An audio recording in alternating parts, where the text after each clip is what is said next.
The governor of the Central Bank of Nigeria, Mr. Godwin Emefiele, has said Nigeria requires about 35 trillion naira in investments in infrastructure for the economy to post double-digit growth. The governor's message was delivered by the deputy governor of the Central Bank on economic policy, Dr. Kingsley Obiora, at a webinar hosted by the Bureau of Public Enterprises in the capital, Abuja, with the theme Financing Public-Private Partnership to Boost Infrastructure Delivery in Nigeria. The CBN governor, at another forum, also called on governors to make their states economically viable in order to reduce the dependence on allocations from the Federation account. Something our next guest has talked about several times. Rivers State has accessed over 13 billion naira from the Central Bank of Nigeria's various intervention initiatives. This was disclosed by the CBN Governor Godwin Emefiele at the launch of Rivers Cassava Processing Company. Governor Emefiele disclosed that with the huge fund accessed by the state, the loan status of Rivers State has remained in good standing.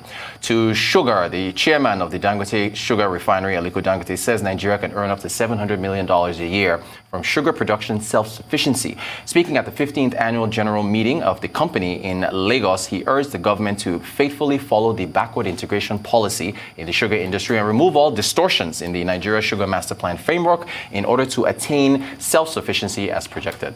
Plus, analysts are still commenting on the projected or proposed 20% minority stake that the NNPC wants to take in Dangote Refinery. Joining us to talk about that plus more, Arise business analyst Chika Mbonu. Chika, you're very welcome. How are you today? Good morning, sir. I'm fine, thank you. Thanks for joining us. So much to talk about today. Yes, plenty. Okay, so I guess I'll start with Dangote's comments. Dangote, yeah. The trust by NNPC to acquire 20% money stake. See, the truth is that NNPC is let's come out to the table.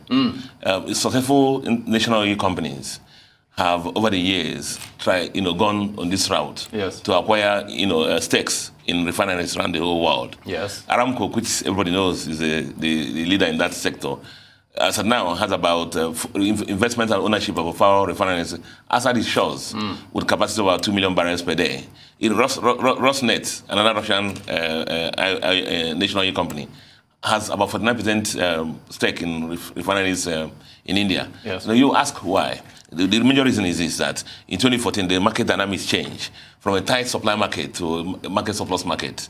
Now, it's principally because of the luminous shale gas in the industry. Yes. And so you find, therefore, that when market is tight, as happened in 2020, a lot of cargoes were stranded. Nigeria were looking for where to sell their cargo. Yes. Now, any country then, therefore, that has captive refineries will have no problem. We'll just take its crude oil production and go to those refineries that they have stakes in. And this is what Aramco has been doing. So you can imagine if Aramco, the capacity they have all over the world. So NNPC is in Greenfield, is just coming late on the table. But this is in that direction. You also know that when NNPC, with the PIB passage, NNPC is going to be a privatized company listed on the stock exchange. And they're out there going to look for funds to make investments. So this early period, they've gone out early to look for this good investment that's out there for them.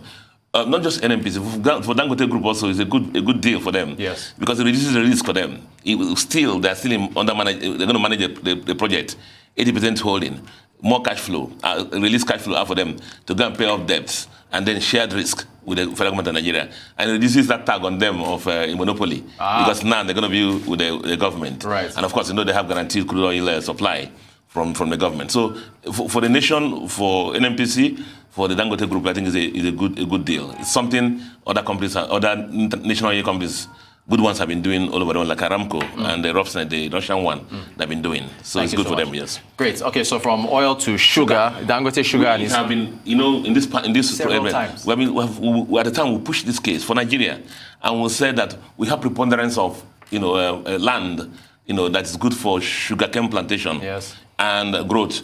And we said the major thing in the backward integration program of Nigeria is not to go and set up the sugar refineries. It's actually to be able to go back to the farms, go back to the lands, have a large acreage of sugarcane plantations. That's where the serious work is.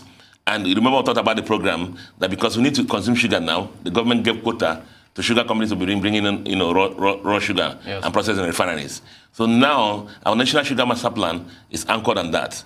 Luckily, the Dangote Sugar has said that, can you imagine how much we're spending on foreign exchange? If we can go back to our backward integration program, as we talked about in this program, the focus and keep to the deadlines and targets, as we said, let the Nigerian National Sugar Council hold accountable the major sugar importers into Nigeria to sign on their implement their backward integration plans. Nigeria will be able to save this $700 million every year that be spending on importation of raw sugar. Yes. That's basically the message there, and we all identify with it. We have pushed that on this program several times. Several. You did a heavy breakdown not too long ago. Electricity. Well, it's not funny that it's in Nigeria only that you have a service reflective plan. Yes. But it's only, and everybody was eager to go and push out the new prices without talking about what we're going to get in return, we, the users. Yes. But that program was total in the sense that, it banded the services into five groups. With I think the highest is 20 hours and above a day. Yes. The lowest, I think is 8 hours and above a day. And 4 hours and above a day. And the issue is that if you don't get that service, you will be debanded and brought down to a lower band. Right. So you won't be paying the higher rate. Now they've come out to say that they have been collecting the revenues. So collection has increased about 8%. Yes. Meanwhile, services are not correspondingly, well, right. Proportionately increased. Right. And it's only now they're talking about that. And so I just find it a typical Nigerian thing. Why didn't they prepare the whole package together? They said automation has not been done. So why did they do it when they were ready? So, but be that as it may, yes. This is important. They should implement it.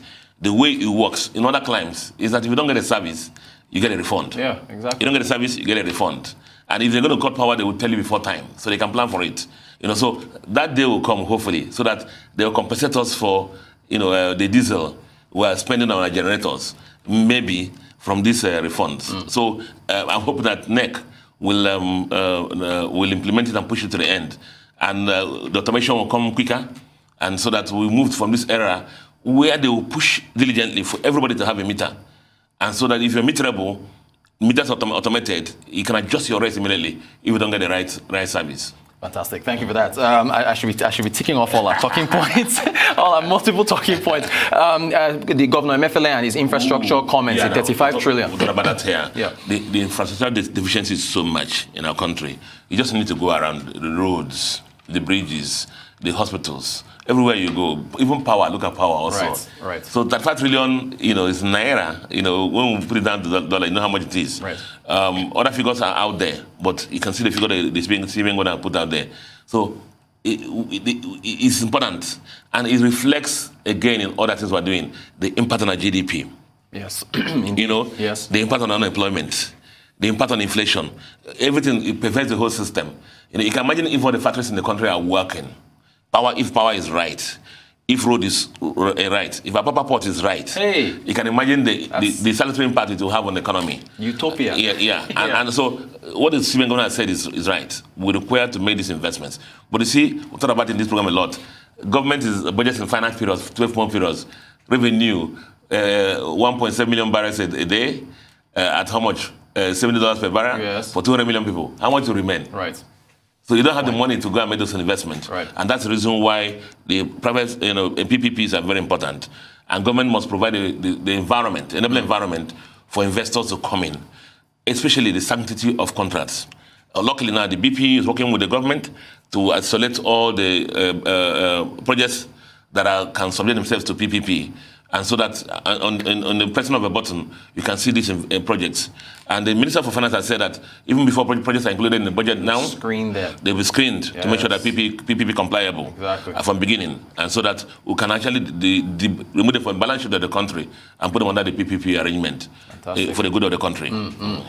Next point, cassava. Central Bank governor was in Rivers State. Interestingly, before I came in, you were talking about the price of flour. And last time in this country that I was trying to flour the cassava bread, but it didn't fly. But cassava, permeates our food chain.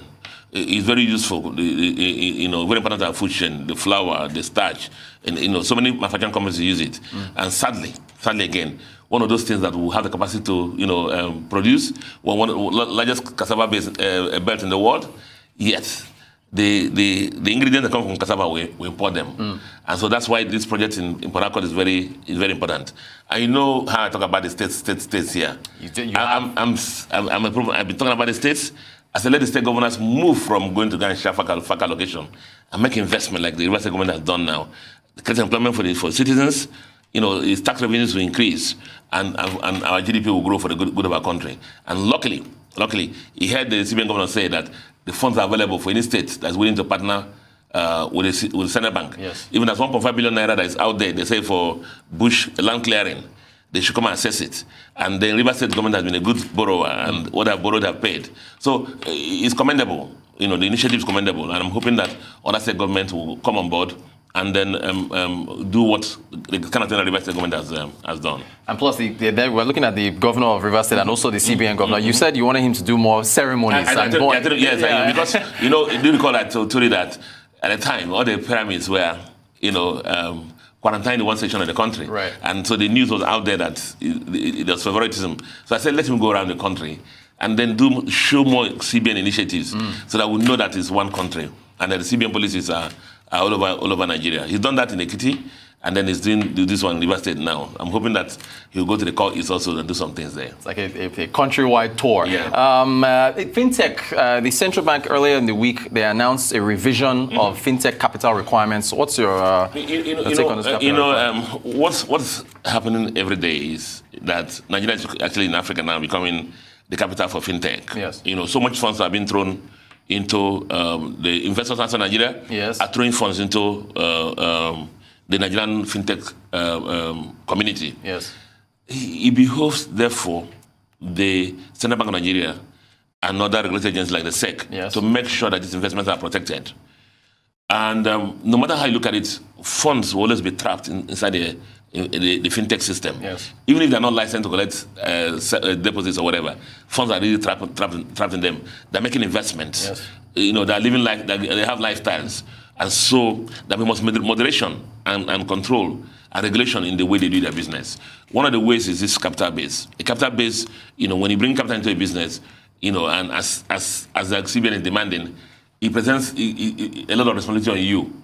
Because investors who are bringing that money are going to hold you accountable to make sure that they return an investment. And so it's a win-win for everybody. The market is developing, is growing. 200 million people, everywhere you go now, you see things happening. And it's important that it's regulated. Not regulated to stifle them, but regulated to protect investments. Because there are a lot of people outside this country who are pushing money into you look at the rounds of funding they're making. You find out that most of the people who are funding them outside the country. It's the responsibility of CBN to make sure so that these funds keep coming in the sense that they regulate these fintech companies, and then make sure that investors outside feel confident that their monies are safe. Fantastic stuff. Very robust segment there, Chika. So much discussed. The Rise business analyst, Chika Ombona. Chika, thank you for taking us through all of those headlines there. Very, very, very illustrative, very informative.